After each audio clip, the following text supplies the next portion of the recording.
el retraso. Eh, Estaba en una cita médica, ¿no? Y el doctor se demoró un poco más de lo previsto. Vamos a desarrollar el curso de hoy de diseño y construcción de defensas ribereñas. Como nosotros entendemos, eh, dentro de los esquemas de gestión hídrica, ¿no? Orientada a la gestión de caudales, es decir, a flujos existentes, en este caso específico, a ríos, se tiene que desarrollar una serie de actividades para poder gestionar apropiadamente el recurso hídrico. Un grupo de estas actividades está orientada a lo que vendría a ser el uso del recurso hídrico, ¿no? Es decir, el establecimiento de tomas de captación para agua, consumo poblacional, bocatomas para agua para consumo de riego y así. Pero parte de la gestión del recurso hídrico en el esquema de gestión de flujos demanda también generar condiciones apropiadas que garanticen que ese flujo, en este caso, que el caudal del río, el agua que está contenida en el caudal del río, no se vaya a perder, ¿no? Y una de las formas más recurrentes de pérdida de este caudal es a través de los desbordes, ¿no? Eso como primer aspecto. El segundo aspecto está relacionado ya a la seguridad del entorno. Como se entiende, cuando se generan las diferentes actividades para la gestión de caudales, se van a ir generando ciertas alteraciones sobre el eje del río, sobre el cauce del río. Es bastante probable que estas alteraciones puedan generar momentos en los cuales se vaya a ver afectada espacios de territorio o de terreno aledaños al cauce del río. No estamos hablando acá ya de las bajas marginales, sino de aquellos espacios que están más allá de ellas, ¿no? Donde ya se va a afectar, dependiendo de la severidad, infraestructura infraestructura productiva, se va a afectar viviendas, etcétera. Entonces, para evitar estos sucesos que van a generar daños en la población, daños en los medios de vida, como así se denomina, ¿no? Se establece la necesidad de generar estructuras especiales para evitar este tipo de afectaciones que se van a denominar en líneas generales defensas ribereñas, que pueden ser longitudinales, ¿no? Como están estos muros de contención, pueden ser también muy puntuales, ¿no? Como las que vamos a ver más adelante. Pero todas estas van a estar orientadas principalmente a garantizar que el cauce del río no afecte a la población ni sus medios de vida, ni tampoco que el agua que está en el cauce pueda desperdiciarse. Entonces, vamos a ver en primer lugar algo de definiciones, ¿no? Un aspecto importante que se tiene que tener cuando se habla de defensas ribereñas es tener un cierto conocimiento sobre el comportamiento de los ríos, esto a través de la hidráulica fluvial, ¿no? La hidráulica fluvial básicamente nos alcanza información de cómo intervenir dentro del cauce del río, es decir, los criterios técnicos que tenemos que tener en cuenta para poder gestionar el agua que está presente en un río. Parte de esta gestión va a estar orientada al represamiento, otra parte a la captación, otra parte a la navegación y otra parte a lo que vamos a ver en esta oportunidad, ¿no? Que son las defensas ribereñas.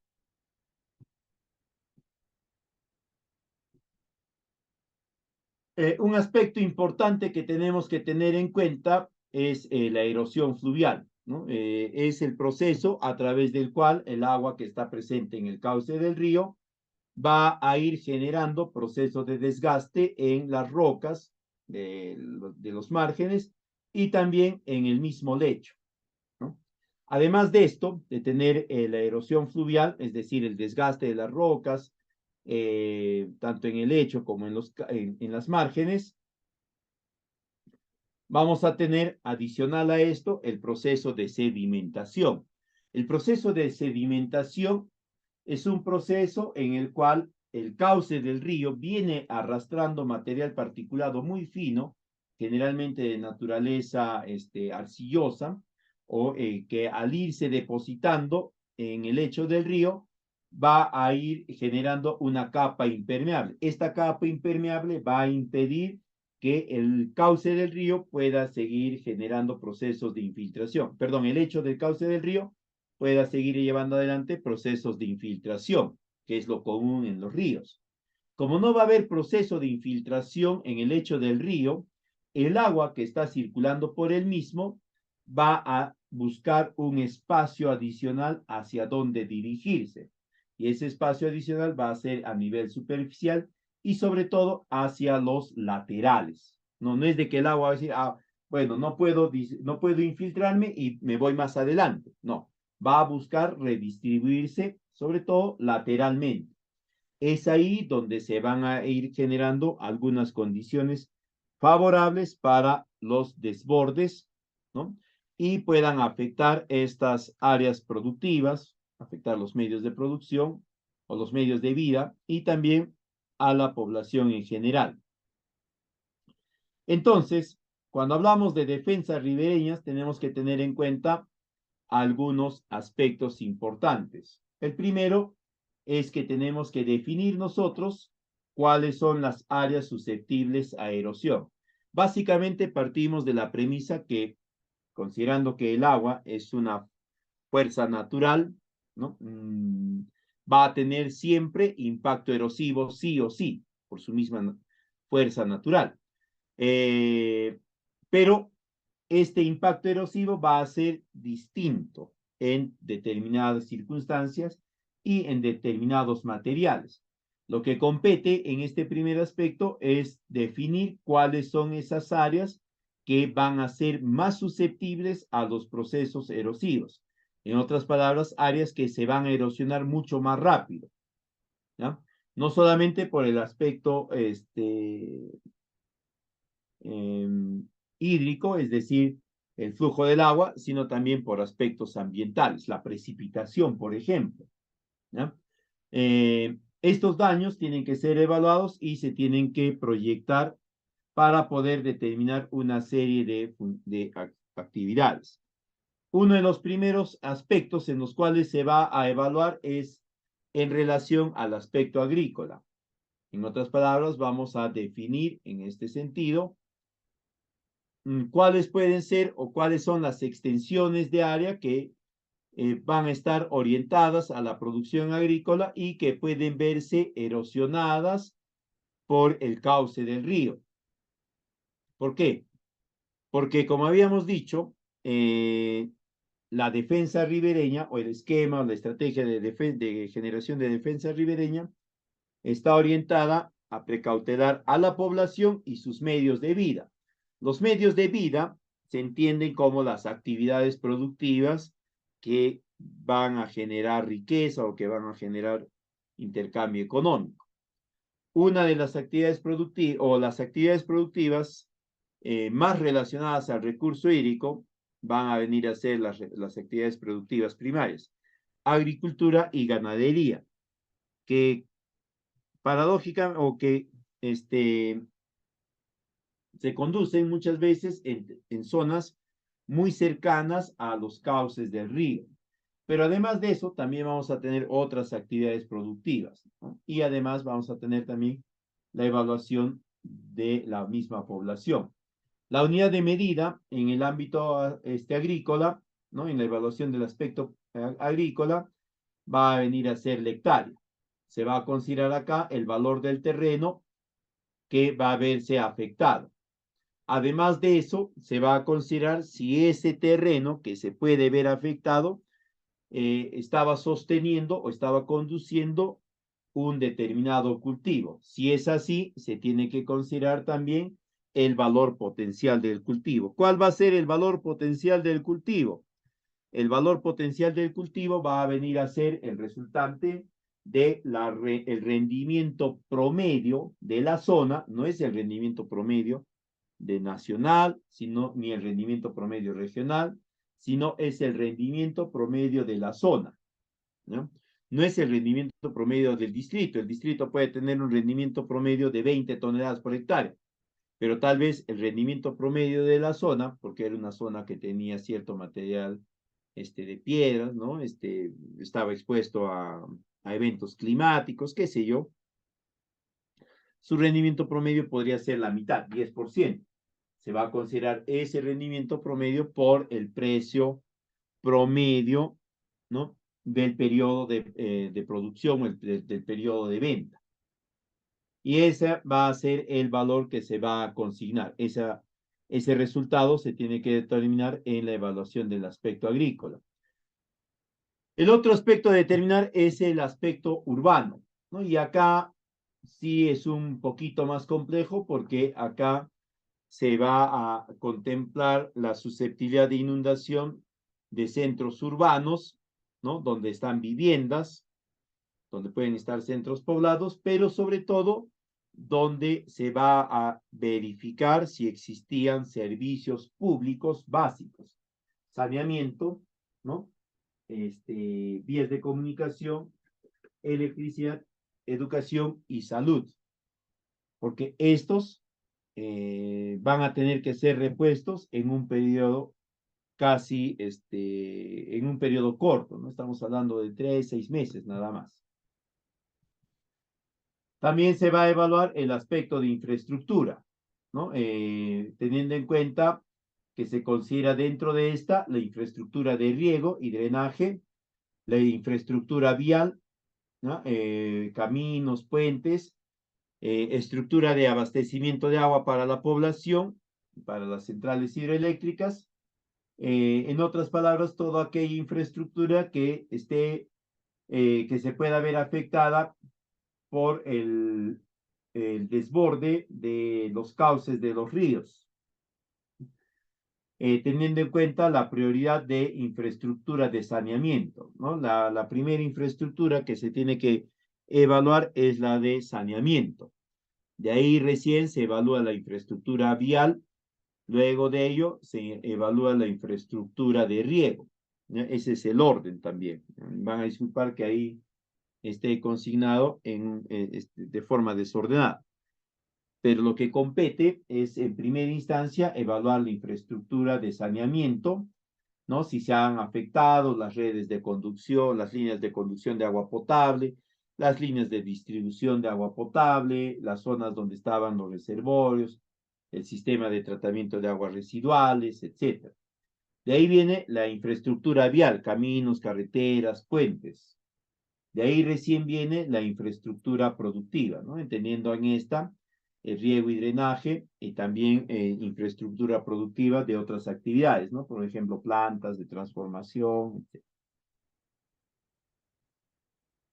Eh, Luego está la evaluación del aspecto industrial, lo que les acabo de decir, ¿no? La evaluación de pérdidas económicas en el aspecto no necesariamente agroindustrial, sino en general industrial, ¿no? Como les decía, plantas de transformación de productos, eh, qué sé yo, plantas de elaboración de algún tipo de materiales, plantas artesanales y demás. ¿Cuál es el monto de pérdida que un desborde, un desembalse del agua puede generar en estos sectores productivos? Un aspecto importante que tenemos que considerar va a ser la geomorfología. Básicamente la geomorfología nos va a dar información sobre el relieve del ámbito de intervención, es decir, de la zona donde vamos a gestionar las defensas ribereñas. Nos va a permitir obtener información para poder aprovechar el material propio que está presente en las zonas de intervención para las estructuras que pretendemos proponer, ¿no? Gaviones y otras más que nosotros podamos, muros de encauzamiento y similares, ¿no? Pero este estudio geomorfológico nos va a generar esa información. Parte de este estudio geomorfológico, como se entiende, va a ser el estudio de canteras, ¿no? Para poder determinar dónde están presentes los materiales de interés, dependiendo de su orientación. ¿Ah? Si va a ser agregado, si va a ser roca, va a ser piedra mediana, grande, va a ser piedra labrada para poder generar el recubrimiento de algún dique, etc. Uno de los aspectos importantes de esta evaluación geomorfológica va a ser relacionada al curso del agua. Como entendemos, todos los flujos existentes, es decir, todos los ríos, tienen lechos móviles. Básicamente lo que se entiende como lecho móvil es el cauce o las ligeras variaciones que tiene el río en su lecho. No estamos hablando del eje del río, ¿no? El eje del río sí es algo más constante, pero el lecho del río, ¿no? Es algo que varía, ¿no? Dependiendo de la cantidad de agua que está trasladándose en el río, dependiendo si hay presencia de algunos elementos que impiden o dificultan el cauce normal, ¿no?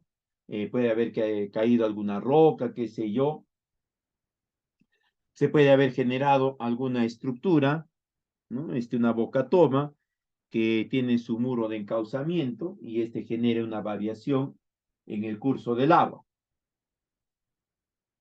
Eh, este curso del agua está marcado por la pendiente. A mayor pendiente, el curso del agua también es mucho más rápido. Son de regímenes variados, ¿no? Porque están vinculados a la mayor o menor precipitación.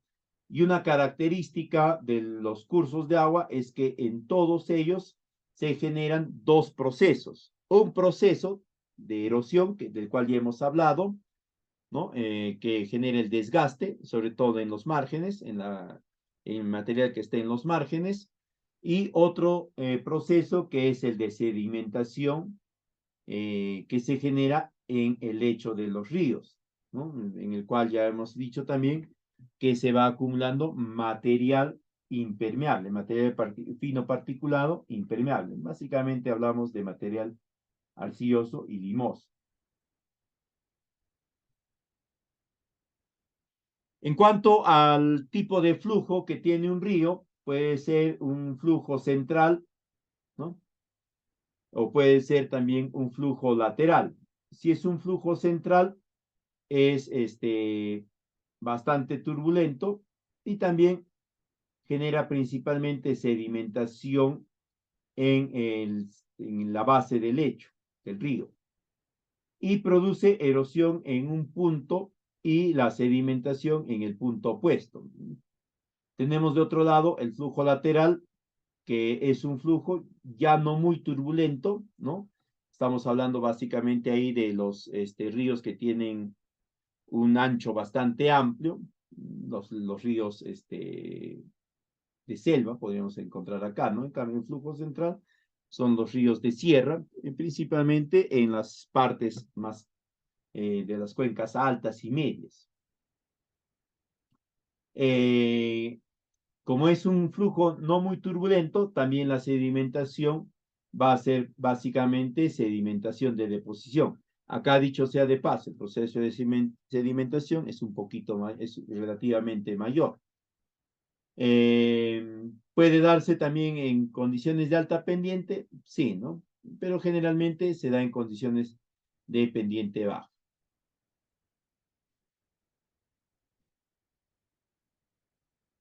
Otro aspecto importante de los cursos de ríos son el tipo de lecho, ¿no? El lecho básicamente es toda el área o todo el espacio que ocupa el cauce, el curso del agua, ¿no? En otras palabras, viene a ser todo el espacio que ocupa el río en sentido lateral. Estos lechos se caracterizan por estar delimitados por material rocoso o en todo caso por material o por vegetación, ¿no? Por material vegetal.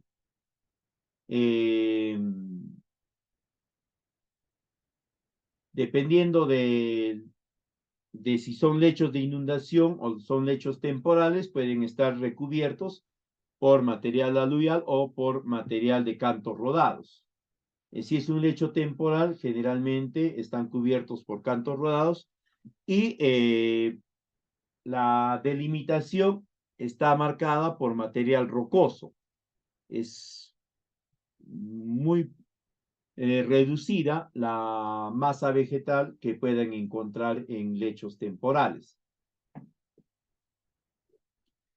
Tenemos también los lechos centrales, ¿no? En el cual ya se presentan en cursos que son más de tipo estiaje, tienen un carácter bastante sinuoso, ¿no? No tienen orillas muy definidas y básicamente ocupan una parte central del lecho. Otra característica de los cursos es el potencial de flujo, ¿no? Este potencial de flujo, teniendo en cuenta que los ríos, el caudal de los ríos, mejor dicho, está en función a los niveles de precipitación, ¿no? El potencial de flujo va a variar también dependiendo de la masa de agua y de la velocidad. La masa de agua va a estar en función de la precipitación y la velocidad va a estar en función de la pendiente, ¿no? De la pendiente longitudinal. A mayor pendiente longitudinal, mayor velocidad. A mayor precipitación, mayor masa de agua.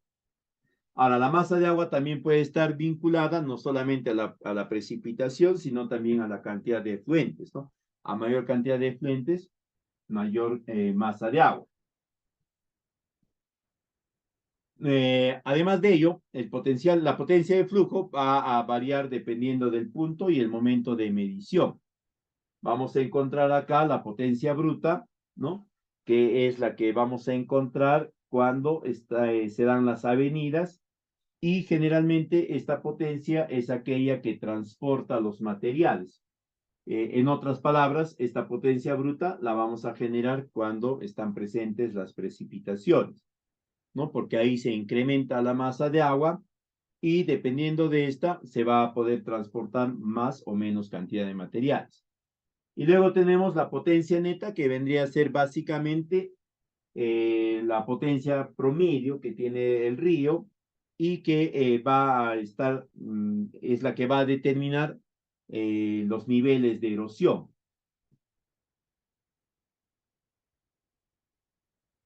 De ahí también tenemos la sedimentación. Este es un proceso natural de origen geológico que permite o que facilita la acumulación de materiales detrilíticos erosionados, ¿no? Básicamente en zonas donde hay depresiones en el relieve. En ríos jóvenes, ¿no? Es decir, en ríos que están en las nacientes, es bastante difícil evaluar esta sedimentación por dos aspectos, ¿no? Uno, porque el flujo es inestable, porque está en función a las precipitaciones y también porque el lecho es bastante irregular, es bastante desuniforme, es un lecho muy móvil, ¿no? Porque va a ir variando dependiendo si hay más o menos agua proveniente de la precipitación o de otros afluentes.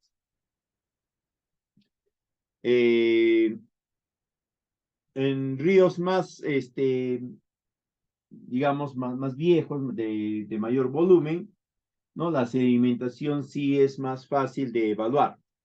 La sedimentación se puede evaluar en los márgenes o también se puede evaluar en el mismo lecho del río. Estas mediciones, entonces, como se entiende, son relativamente complejas, ¿no?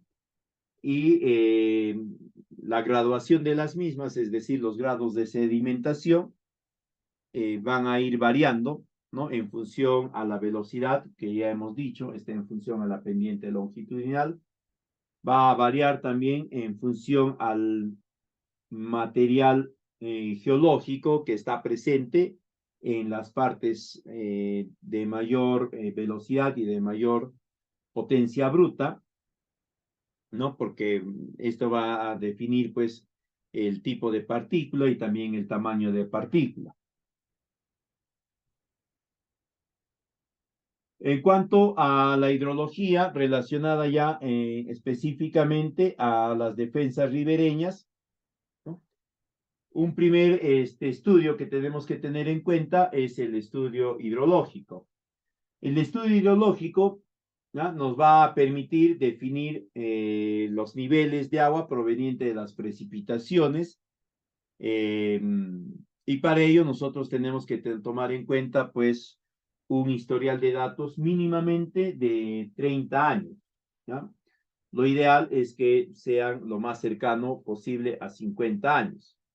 Esto para que nosotros podamos determinar apropiadamente cuál es cómo es el comportamiento de las precipitaciones a nivel de ese espacio territorial. Además de esto, se recomienda que estos estudios hidrológicos estén vinculados también a la gestión de cuencas. En otras palabras, que el estudio hidrológico nos arroje informes sobre el balance hídrico a nivel de la cuenca, subcuenca, microcuenca. Esto para poder tener nosotros una mejor lectura de los niveles de agua que van a estar presentes en el río. Porque recordemos, cuando hablamos de defensa ribereña, no estamos hablando pues de establecer defensa ribereña, ¿no? En un riachuelo que está en las partes altas de la cuenca. La defensa ribereña está orientada principalmente a ríos que están en las partes medias o y preferentemente en las partes bajas de la cuenca, donde ya hay un aporte importante de otros afluentes, ¿no? Además de la propia precipitación. Por lo tanto, nosotros tenemos que tener una lectura apropiada de cuál es el aporte de agua que alimenta ese río en ese espacio específico donde pretendemos desarrollar nuestras defensas ribereñas. Y para ello tenemos que hacer el análisis hidrológico y el balance hídrico a nivel de cuenca, ¿no? No a nivel solamente del río, porque el río no aparece de la nada, ¿no? El río se genera a partir de una serie de aportes de varios efluentes. Parte de este estudio hidrológico nos va a corresponder al estudio de descargas máximas y también al hidrograma de avenidas. Como vamos a tomar datos históricos mínimamente de 30 años, ¿no? Vamos a poder observar nosotros cuáles han sido las cargas máximas que se han presentado en esa serie histórica.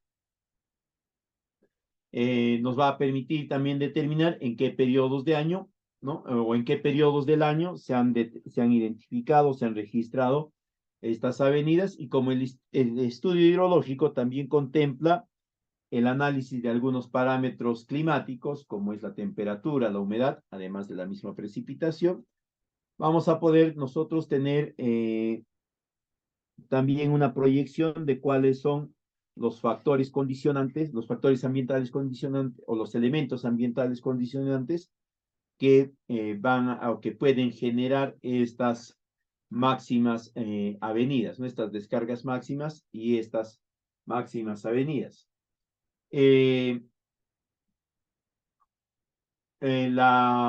Los datos con los que van a trabajar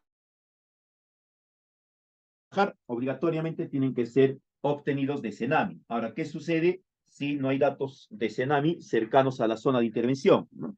Pueden generar ustedes los datos a través de proyecciones, de isoyetas o cualquier otra técnica, o también pueden obtener información de algunos aplicativos o de algunas otras entidades. Pero indistinto a ello, ¿no? Siempre es recomendable que hagan una revisión de la existencia de datos en Cenami.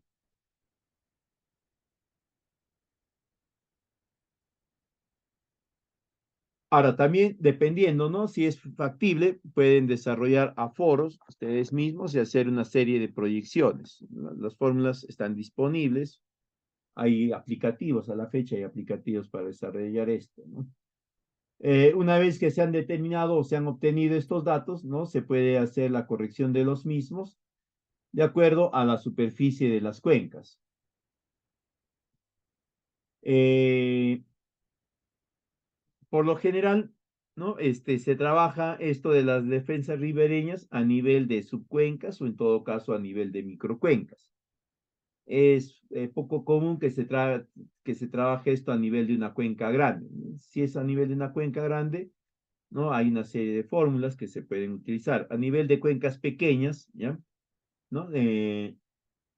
Donde no hay necesariamente datos de caudales, ¿no? El método de cálculo es el indirecto, y para eso nosotros podemos utilizar la ecuación que está ahí, ¿no? En donde el volumen medio anual de escurrido, que va a estar expresado en metros cúbicos, va a ser igual al área de la cuenca de captación expresada en metros cuadrados, no en hectáreas, sino en metros cuadrados, multiplicada por el coeficiente de escurrimiento promedio del área de captación, multiplicada a su vez por la precipitación media anual, ¿no? Esta precipitación media anual sí la podemos estimar a partir de los datos de Cenami, o también lo podemos encontrar muchas veces en instrumentos de gestión institucional, ¿no? En los PDCs, en los PEIs, las entidades de gobiernos locales, distritales, provinciales, han ido incorporando información de la precipitación media anual, temperatura media anual, etcétera. Y en algunos casos, ¿no? Tenían que revisar ahí ustedes un PDC, tal vez, hay datos históricos, ya hay, ¿no? Con esa información, nosotros podemos determinar estos volúmenes, ¿no? En el caso que sean cuencas pequeñas, ¿no? Y que no tengamos datos históricos. De ahí tenemos que también considerar nosotros la distribución de eventos extremos. El evento extremo básicamente viene a ser el momento en el cual se ha generado un periodo o eh, una máxima avenida, ¿no? Una máxima avenida histórica, digamos. Eh, para esto nosotros podemos utilizar el método de Gamble, ¿no? Que es la más usada y que nos permite determinar a través de la ley de distribución de serie de n términos, ¿no? Cuál va a ser o cuál puede ser el periodo de retorno de ese nuevo máximo histórico, ¿no? De ese evento máximo histórico. La fórmula para determinarla es esta, ¿no? El TR, que es el término del tiempo, periodo de retorno, es, eh, es igual al el número total de máximas descargas observadas en el histórico, en los 30 años que hemos visto, en los 20, los que tengamos a disposición, dividido entre el M, que viene a ser el número de orden de la magnitud dada, ¿no? En cuando las descargas anuales eran observadas. Estas se van a ordenar de forma decreciente, obviamente.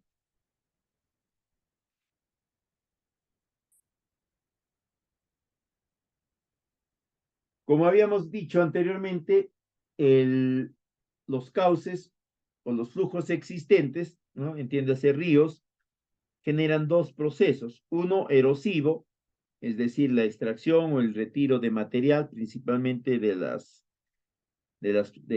los extremos, ¿no? De las delimitaciones de las rocas, y otro es el proceso de sedimentación.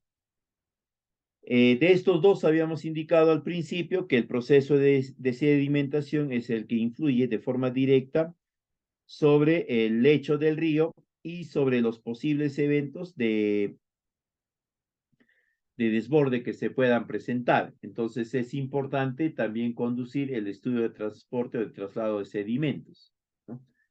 Es el estudio a través del cual nosotros vamos a poder definir, ¿no?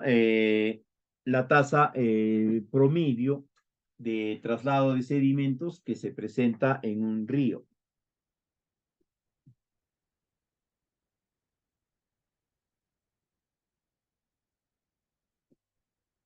La ecuación general para poder determinar esta tasa promedio, ¿no? Es en la cual vamos a multiplicar el caudal medio anual, determinado pero en pies cúbicos por segundo, por el área. En cuanto a la hidráulica en defensas ribereñas, nosotros tenemos que considerar acá que parte de este esquema para generar la defensa ribereña está vinculada al encauzamiento, ¿no? No solamente es la construcción o la ejecución de las técnicas de defensa ribereña para proteger los lados, los laterales del cauce del río, sino también el orientar el encauzamiento del mismo de forma apropiada. Este encauzamiento entonces va a poder aportar en la protección de las áreas de cultivo, de las poblaciones, de la infraestructura de servicios, de la infraestructura productiva, etc.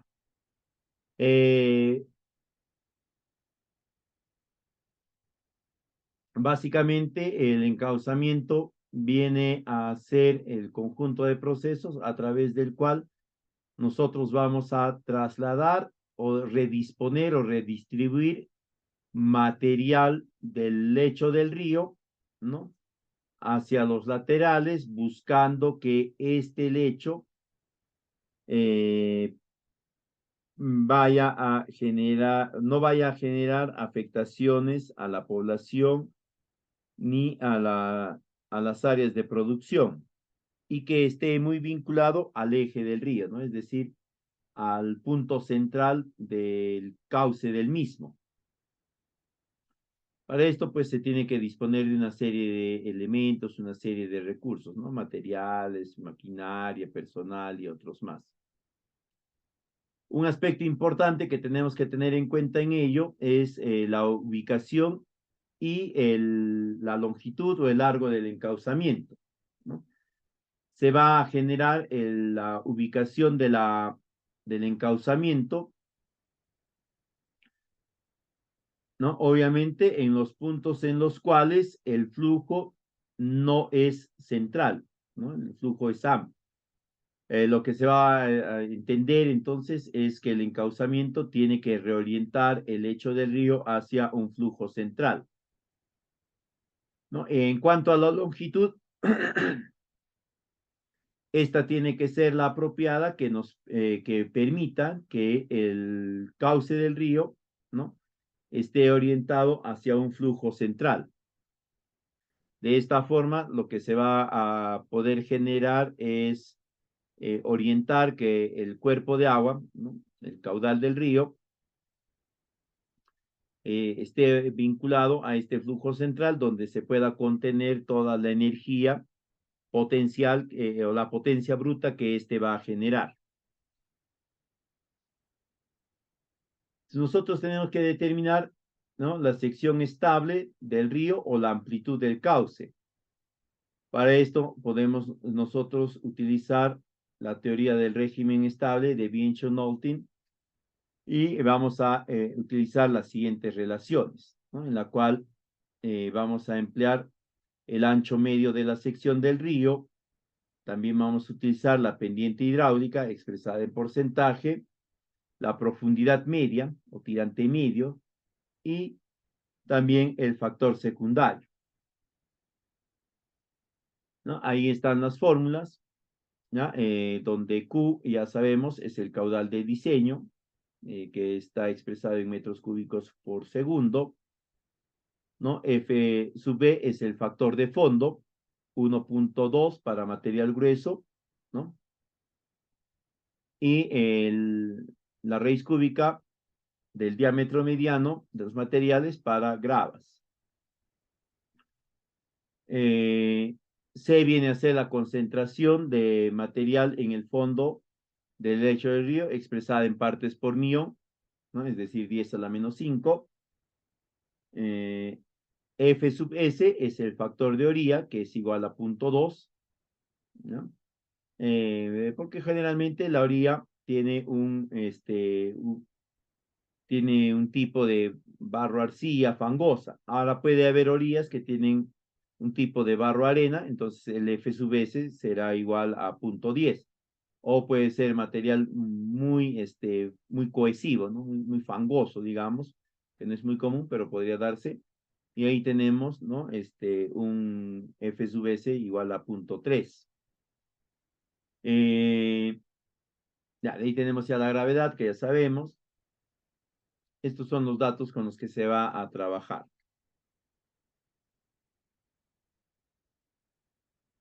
O también podemos aplicar la fórmula de Simons-Henderson, en la cual, ¿no? La base es igual a el coeficiente de fondo de río, dependiendo si tiene orillas de arena y material cohesivo, etcétera, ¿no? Y el caudal. Los rangos en los cuales se trabaja, el caudal debe estar en el rango de 0.15 hasta 250 metros cúbicos por segundo. Para determinar la tirante máxima de avenida, utilizamos la fórmula en la cual el caudal lo vamos a determinar a partir del área de la sección expresada en metros cuadrados, multiplicada por el radio elevado a los 2/3, es decir, la raíz cúbica del cuadrado del radio hidráulico, multiplicado por la raíz cuadrada de la pendiente del río expresada en porcentaje. Todo esto dividido entre el coeficiente de rugosidad, ¿no? Ahí tenemos que revisar cuáles son los coeficientes de rugosidad de Manning para lechos naturales, porque hay otro coeficiente de Manning para lechos revestidos, ¿no? O canales revestidos. Hay otro grupo de coeficientes de Manning para conductos cerrados y así. Para determinar la altura del dique de encauzamiento, ¿no? Nosotros vamos a trabajar en función de la altura de la máxima descarga y de la pendiente del río. Para eso tenemos que determinar la altura del dique. Vamos a trabajar con la altura del río más el borde libre, ¿no? En el borde libre, que lo podemos calcular nosotros a través del coeficiente de máxima descarga multiplicado por el coeficiente de escorrentía, nosotros vamos a tener que calcular acá de recomendación. Ustedes consideren un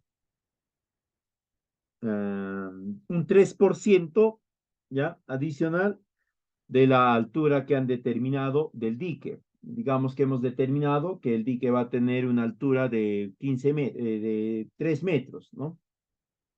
A eso le multiplicamos el 3% y ese dato le añadimos al borde libre que hemos identificado. La energía de velocidad lo van a calcular dividiendo la velocidad media del agua elevada al cuadrado entre 2 veces la gravedad. Ahora este coeficiente de descarga, ¿ya? Puede ser de 2 si es que el caudal máximo es de 3.000 a 4.000 metros cúbicos por segundo. Si es de 2.000 a 3.000 será de 1.7 y así sucesivamente, ¿no? Este de acá,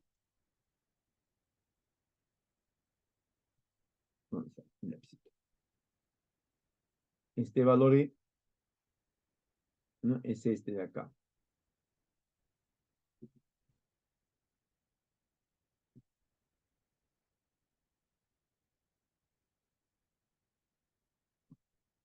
También nosotros podemos calcular considerando el perfil normal, ¿no? Es decir, el que nos permite determinar el escurrimiento de las aguas y el volumen de materiales de acarreo. Acá la velocidad media va a ser igual al coeficiente de rugosidad, que va a estar en función al lecho natural del río, multiplicado nuevamente por la raíz cúbica del cuadrado del radio hidráulico y a su vez multiplicado por la raíz cuadrada de la superficie, no, perdón, del área mojada, ¿no? Ahí no se vayan a equivocar, ese no es superficie, es área mojada, ¿no? La misma definición que utilizamos en las propiedades geométricas de los canales, ¿no? El perímetro mojado, área mojada. Y acá tenemos, acá le estoy consignando yo unos valores del coeficiente de rugosidad para lechos naturales. Este mismo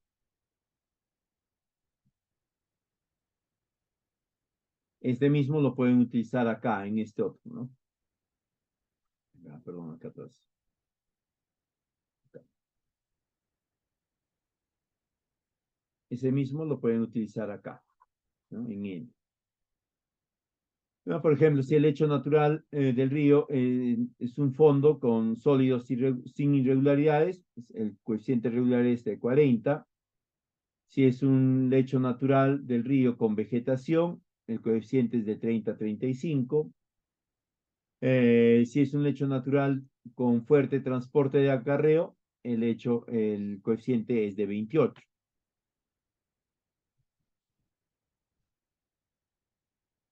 Otro dato que tienen que calcular es la profundidad de socavación, ¿no? Esto básicamente nos va a permitir determinar cuál va a ser la máxima erosión esperada, ¿no? En una sección definida y también para un caudal de diseño de máxima descarga,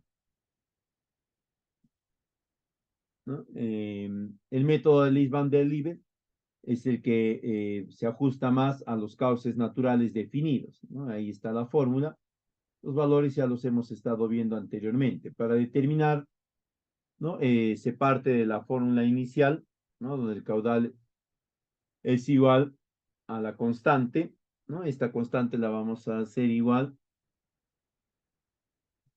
a este valor. Básicamente, este es el proceso a través del cual se calcula esa fórmula, ¿no? A través de una serie de modificación, una serie de reemplazos, ¿no? Considerando la velocidad real, ¿no? Donde tenemos que tener en cuenta que esta velocidad real se va a incrementar dependiendo de la profundidad del tirante, ¿no? El mayor tirante, mayor velocidad también, ¿no? Se va a despejar la velocidad real, luego la velocidad real se equivale con la velocidad específica, ¿no? Se despeja S y vamos a ir obteniendo así nuestra forma.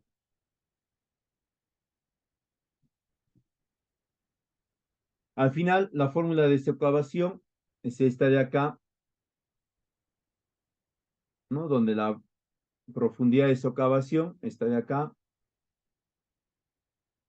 es igual al tirante que corresponde a la profundidad que se desea evaluar menos el tirante normal.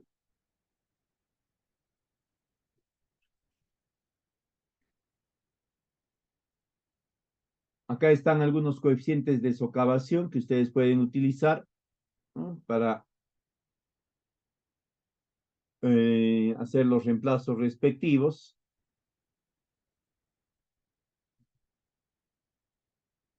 Y esos están en función a la probabilidad anual de que se presente el caudal de diseño, ¿no? Si la probabilidad es de 100%, de 50%, etcétera.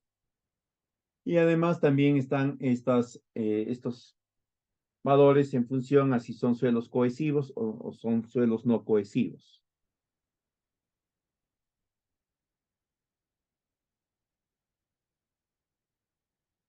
Acá tenemos también ya algunos valores relacionados a la profundidad de socavación, dependiendo de la clase de terreno, ¿no? Esto es para que tengan ustedes algunos datos base para que puedan iniciar y desarrollar sus procesos de cálculo. ¿no? Por ejemplo, para área seca es de 33, para área húmeda es de 40, para arcilla húmeda es de 22 y así sucesivamente. Ahora, en cuanto a qué medidas de prevención y control de erosión de cauces de río podemos nosotros implementar, acá, orientada a la defensa ribereña, tenemos una amplia variedad de medidas, ¿no? Desde aquellas que son de carácter agronómico, que vienen a ser las defensas vivas naturales, ¿no? Que en otras palabras son plantaciones, o la conducción de plantaciones de árboles o de arbustos que tengan una densidad apropiada, ¿no? Y que se vayan a instalar en ambos márgenes del río, ¿no? En los dos lados del lecho del río. Pero se recomienda que estas defensas vivas tengan una extensión o un ancho, mejor dicho, entre 30 y 40 metros para que efectivamente puedan funcionar como defensa ribereña. Y además se recomienda que sus raíces sean profundas, ¿no? En otras palabras, el eucalipto, por ejemplo, no puede ser utilizado como defensa, como especie forestal para la defensa ribereña,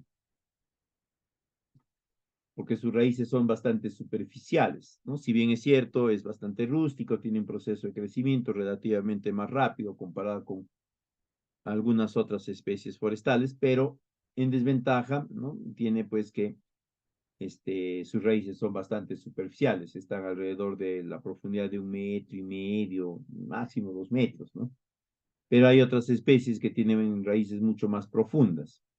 Siempre escojan esas sobre estas. Además, la otra recomendación acá sería que ustedes incorporen algunas especies arbustivas también, no solamente sean árboles, sino también especies arbustivas.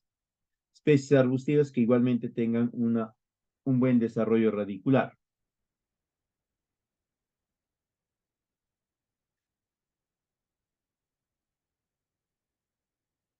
De ahí también tenemos plantaciones de arbustos, ¿no? Y a estas se recomienda que también tengan pues entre 10 y 30 metros y que además pueden estar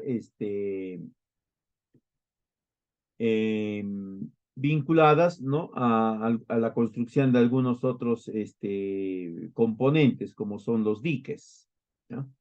Y algunos canales y similares. En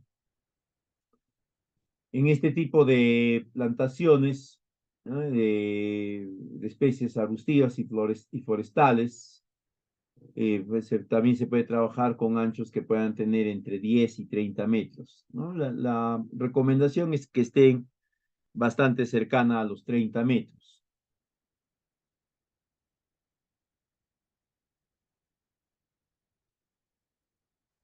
De ahí tenemos algunas medidas estructurales. Ya no son medidas económicas, sino ahora son medidas estructurales. Estas son las medidas que generalmente nosotros implementamos en primera instancia, ¿no? ¿Por qué? Porque las anteriores requieren un periodo largo de generación de resultados. No es de que yo planto el árbol hoy día y ya para el siguiente año ya está crecido, tiene 20 metros y resiste, ¿no? Eso hace pues que las medidas estructurales sean aquellas que se asumen y se incorporan en estas intervenciones de forma priorizada. Son una variedad de estructuras, ¿ya? Que están diseñadas para reducir o controlar los procesos erosivos. Para su establecimiento, para su definición de cuáles de estas medidas se van a incorporar, se toman en cuenta pues los estudios hidrológicos de hidráulica, los registros de precipitaciones, ¿no? Las secciones de los ríos, sus pendientes, sus tirantes, sus grados de sedimentación, de socavación, etc.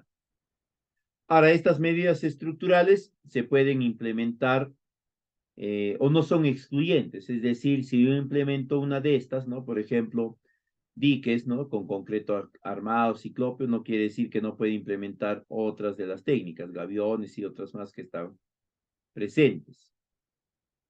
¿Ya? Es más, la recomendación es que se intercalen, ¿no? O se integren algunas de estas medidas. Dentro de estas medidas estructurales podemos encontrar aquellas que son conocidas como permanentes, que básicamente son estructuras longitudinales amplias de bastante peso, ¿ya? Que están constituidas por una cantidad importante de material concentrado, que puede ser en forma de concreto, concreto armado, concreto ciclópeo, o también pueden ser agrupaciones de materiales, pero igualmente que sean voluminosos y que tengan una buena masa, ¿no? Como son los gaviones. Su diseño y ejecución demandan conocimientos y experiencia especializada. Hay un conjunto de cálculos, un conjunto de procedimientos que se tiene que tener en cuenta para hacer el diseño, la propuesta de ingeniería de estos, ¿no? Tanto si es de material este, acomodado, como serían los gaviones, o si es de un material único, como serían los muros de concreto, ciclópeo, concreto armado, ¿no? Todos estos van a tener una cimentación, que es la otra característica de estas estructuras permanentes. Parte de estas son, por ejemplo, los enrocados, ¿no? Que viene a ser básicamente la colocación superficial acomodada de material grande, ¿no? De rocas, en otras palabras, que van a estar dispuestos en formas trapezoidales, ¿no? A forma de revestido de secciones trapezoidales. Se va a hacer la colocación de estas a través de la participación de maquinaria, por lo general, por el gran peso que tienen, ¿no? Que van a ser utilizados principalmente en tramos donde hay mayor flujo de agua con con mayor potencial erosivo. Se entiende que debido a sus dimensiones y a su masa de estas rocas, ¿no? El caudal del río no lo va a poder trasladar fácilmente, ¿no? En cuanto a su estructuración, requiere bastante experiencia en la colocación y en el acomodo y ¿cómo se llama esto? Se me ha ido, no es cimentación. Y en la ubicación de las mismas. Dentro de esta también encontramos el enrocado con roca al volteo, es decir, simplemente son rocas que se van a ir colocando de forma directa, ¿no? A través del traslado y la disposición de los volquetes. Básicamente es roca rodada que se ha ubicado al azar, ¿no? Dependiendo de cómo han ido cayendo, ¿ya? Siempre generan un mayor volumen de roca que se emplea porque no hay un esquema de acomodo ni de colocación de las mismas. El talud también es bastante inestable porque las rocas van a ser simplemente ubicadas conforme van cayendo, no va a haber un proceso de acomodo de las mismas, no hay especificaciones de diseño. Esta metodología de defensa ribereña, ¿no? Es bastante empírica, la puede desarrollar cualquier persona, no requiere conocimientos porque no hay especificaciones de diseño. Luego tenemos el enrocado con roca colocada, que son estructuras ya en las cuales sí se ha generado todo un diseño, hay todo un conjunto de conocimientos y de cálculos que ha permitido definir qué características deben de tener las rocas, pero que además hay un proceso de acomodamiento, ¿no? Esto genera pues que se utilice un menor volumen de rocas, que el talud sea más estable, ¿no? Y porque ya tiene un esquema de diseño y porque hay este acomodo y esta colocación de las rocas.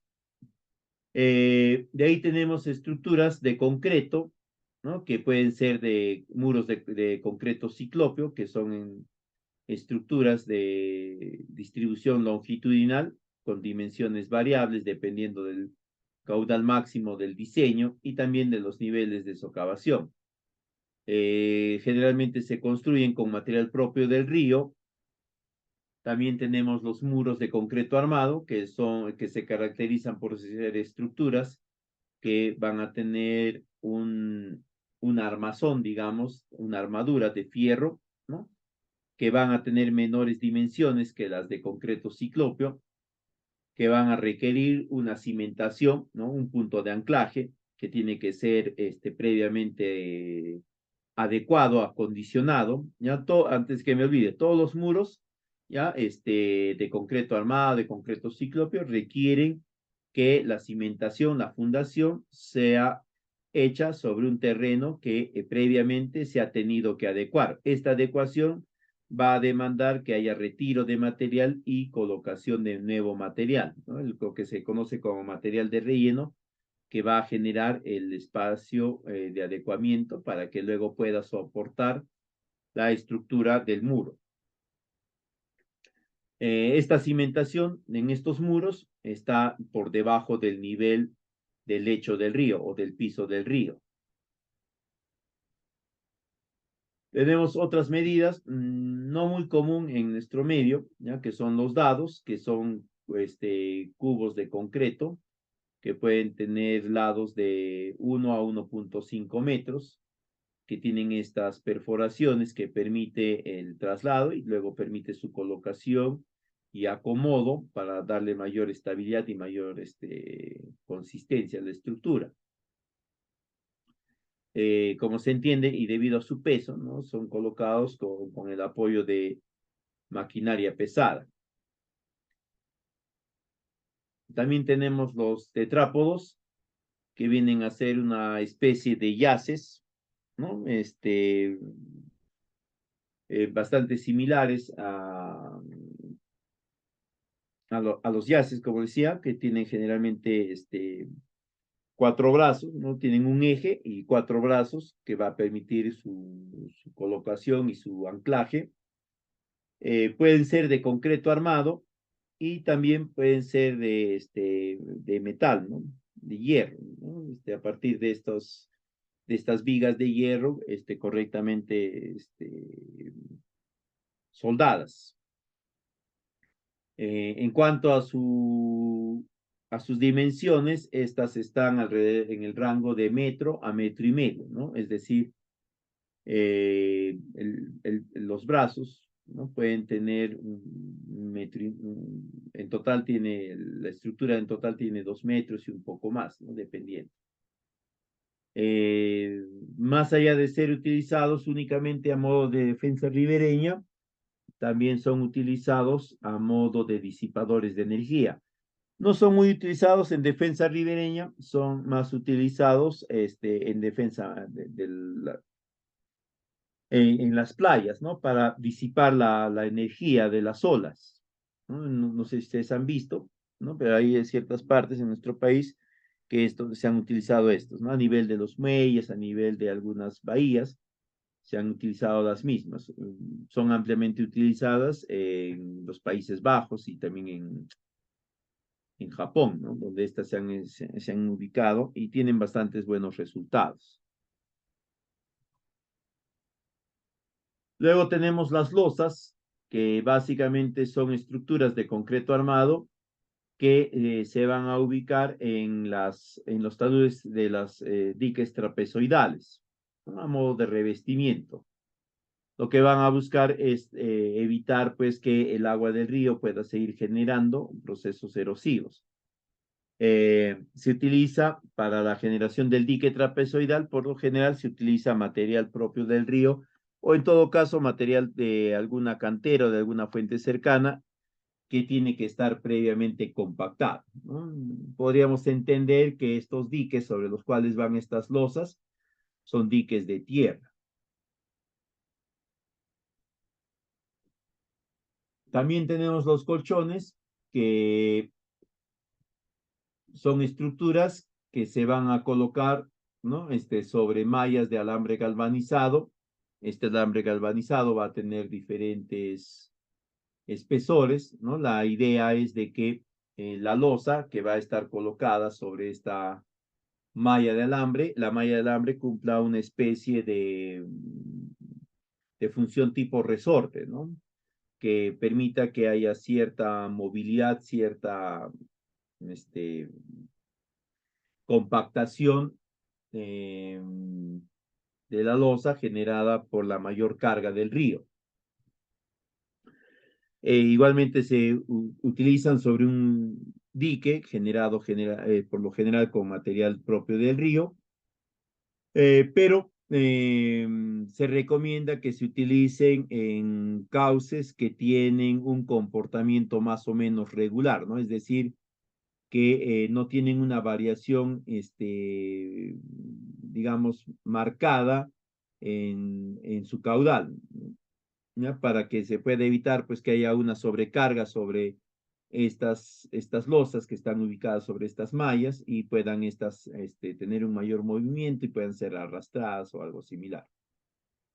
De ahí tenemos los gaviones, ¿no? Que son estructuras flexibles que van a estar generadas dentro de cajas de corte hexagonal, construidas a través de material de alambre de torsión y que van a estar rellenadas con material propio del río. Pero este material propio del río va a estar acomodado, no es de que simplemente le he echado la tierra, o perdón, la piedra, sino que le he acomodado, ¿no? Sus dimensiones son variables y va a depender del diseño que se está generando. Los cálculos para su diseño, los cálculos para la determinación de las dimensiones de cada una de las eh, cajas hexagonales, ¿no? Las características incluso del material que van a contener ellas, demanda ciertos conocimientos y también demanda de un conjunto de cálculos, un conjunto de análisis de existencia de canteras, ¿no? Porque algunos de estas cajas de gaviones, de las gavioneras, van a estar rellenas con roca grande de 25 a 40 centímetros, de 25 a 30 centímetros, otras van a estar rellenadas con piedras más pequeñas de 20 a 15 centímetros, otras de 15 a 10 centímetros y así, ¿no? Y cada una tiene su función, porque cada una va a tener un peso específico, cada una va a tener una ubicación dentro del diseño del engavionado, ¿no? Básicamente se utilizan los gaviones a modo de ladrillos, ¿no? Para generar un muro también de contención. Y ahí tenemos los temporales, que son construcciones con un costo relativamente bajo, que básicamente son acomodos sin diseño de rocas a modo de espigones, ¿no? Pero carentes de diseño, ¿no? Y de ahí tenemos los famosos espigones, ¿no? Que son acumulaciones de material, ¿no? O estructuras que se han colocado en los márgenes en uno de los márgenes de río, generalmente es en el margen sobre el cual hay mayor incidencia del cauce del río, ¿ya? Que pueden ser generados a través de acomodos y acumulaciones de material propio del río, o también pueden ser estructuras que se han generado, ¿no? A partir de algún proceso constructivo, ¿no? A modo de muro o a modo de dique, ¿no? Pero indistinto a esto, siempre se van a emplazar de forma perpendicular al flujo del río, ¿no? O en algunos casos, dependiendo también de ciertas características, de forma paralela. Las longitudes van a variar, ¿no? Sus longitudes pueden ir desde los 50 hasta los 100 metros. Hay espigones que tienen algo menos, ¿no? Pueden tener hasta 30 metros como mínimo. Su espaciamiento también varía, ¿no?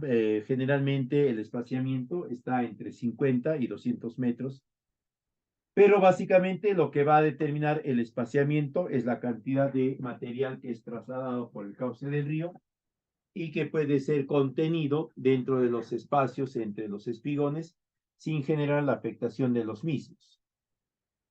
Y ahí tenemos medidas temporales, los terraplenes, que son acumulaciones de material del río, ¿no? A modo de forma trapezoidal, más o menos a forma de diques de tierra, ¿no?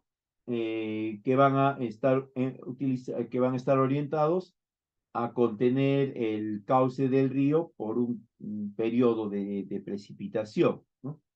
Sus dimensiones promedio son de 15 metros en la base mayor, es decir, en la base del dique, 4 metros en la base superior, en la corona, y la altura variable puede estar entre 2 a 5 metros, dependiendo del caudal. Si bien es cierto, el material no se compacta, ¿no? Pero sí se recomienda que al menos haya un cierto nivel de compactación, ¿no? En cuanto a las características o a los criterios de diseño de estos terraplenes, podrían tomar tal vez ustedes los lineamientos técnicos emitidos por el Midagri para la conformación de diques de tierra. De ahí hay una medida temporal denominada caballos abarcados, que no es muy común en nuestro medio, ¿no? Que se forman a través de la ubicación de 3 o 4 troncos que se van a ir disponiendo de forma piramidal y que van a estar atados a través de un alambre, ¿ya? Con atados a un centro, cuyas dimensiones van a ser entre 3 a 4 metros de largo y la altura va a estar más o menos alrededor de 40 a 50 centímetros, ¿no? Y la plataforma va a ser rellenada con canto rodado que va a tener entre 12 a 20 pulgadas más o menos, ¿no? Básicamente viene a ser como una especie de gavión bastante básico, ¿no? A través de estos troncos que van a estar atados. Y una plataforma en la cual se va a colocar, ¿no? El canto rodado para darle el peso suficiente para evitar que haya un choque directo del agua sobre la plataforma del río. De ahí están los cestones, que son estructuras a modo de cestos, más o menos parecido a los gaviones, ¿no? Pero que estos van a estar formados con ramas o troncos flexibles, que van a estar rellenados con canto rodado y que van a ser colocados en el lecho del río, ¿no? Se utilizan principalmente para evitar los desbordes. Por lo general su diámetro está alrededor del metro, ¿no? Puede llegar a 1,5 metros, pero ya tal vez el manejo, el traslado del mismo sea algo más fastidioso, también va a ser menos estable y menos resistente. Y su altura puede estar más o menos entre 75 80 centímetros de alto. Bien, sería todo de mi parte en esta oportunidad, ¿no? La PPT conjuntamente con un manual sobre métodos de defensa ribereña, les voy a hacer llegar a todos ustedes a través de la escuela. Lo solicitan ella para que les haga llegar las mismas.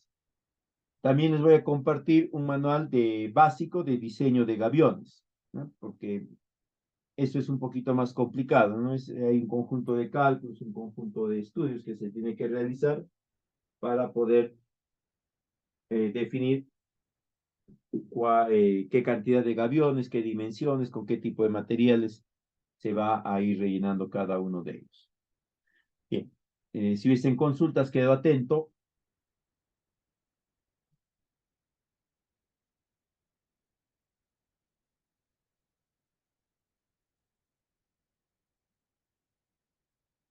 Bien, si no hay preguntas, muchísimas gracias por la atención prestada. No se olviden, los materiales se los solicitan a la escuela para que ella les haga llegar los mismos. Igualmente la PPT. Si tuviesen alguna otra consulta en algún otro momento, ahí en la PPT está mi número de WhatsApp. Con toda confianza me escriben al mismo. Muy buenas noches con todos. Permiso.